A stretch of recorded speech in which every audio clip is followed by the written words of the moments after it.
Willard and Ole Watson might be considered real-life Beverly hillbillies without all the money. If you're a city slicker, you have never known them, and that is your misfortune. They are very much alive here in that other world where the only noise is a bird chirping, and the nearest thing to air pollution is the steam from a coffee pot. Today, John and I and our Boone correspondent George Flowers are dinner guests about to dish up mashed potatoes and gravy, snap beans, country ham, fried chicken, and homemade biscuits and honey. And we're about to hear Willard's reasoning that the rising generation will never know what good eating really is. And another thing, they don't know how to get out here and make a thing in the world in the garden. If you're to see one out in the garden, he'd have on a pair of boots. The only way to make a garden is to throw the bare foot to it. Me and my wife last year went out here in the garden, and we make a garden every year of about anything you want to eat. In this rising generation, if you catch one in the garden, he'd have a hat on as wide as an umbrella and little gloves to keep from getting his hands dirty.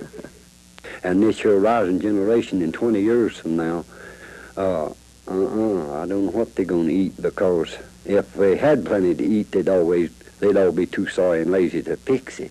Now, isn't it a shame that Willard has never learned to appreciate a good frozen TV dinner? Well, now it's entertainment time, and Willard has agreed to pick and dance one of his favorites, Shout Little Lula.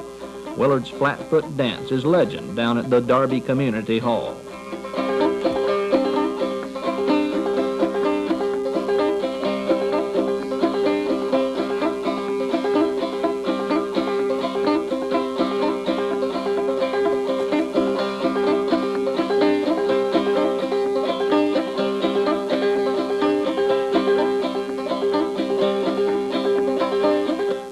Our earlier story told how Willard still believes in moonshine liquor. He has a similar attitude about today's music.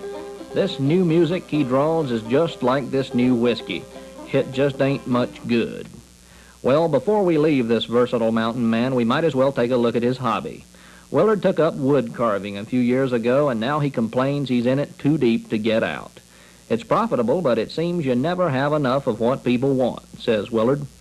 I put one last question to Willard, and I should have been expecting the answer I got. How come you mountain people are so good at this kind of thing? Well, because they just had a short mind and no sense, I reckon. Now you're expert, all this. I have to give you a dose, Devin. If you found Willard Watson refreshing, it's understandable. If ever there was an honest, God-fearing, freedom-loving mountain man, it's Willard. Call him what you like, hillbilly, mountaineer, moonshiner, but it all comes out American, the vanishing variety. C.J. Underwood with the Carolina Camera on Wildcat Road in Deep Gap, North Carolina.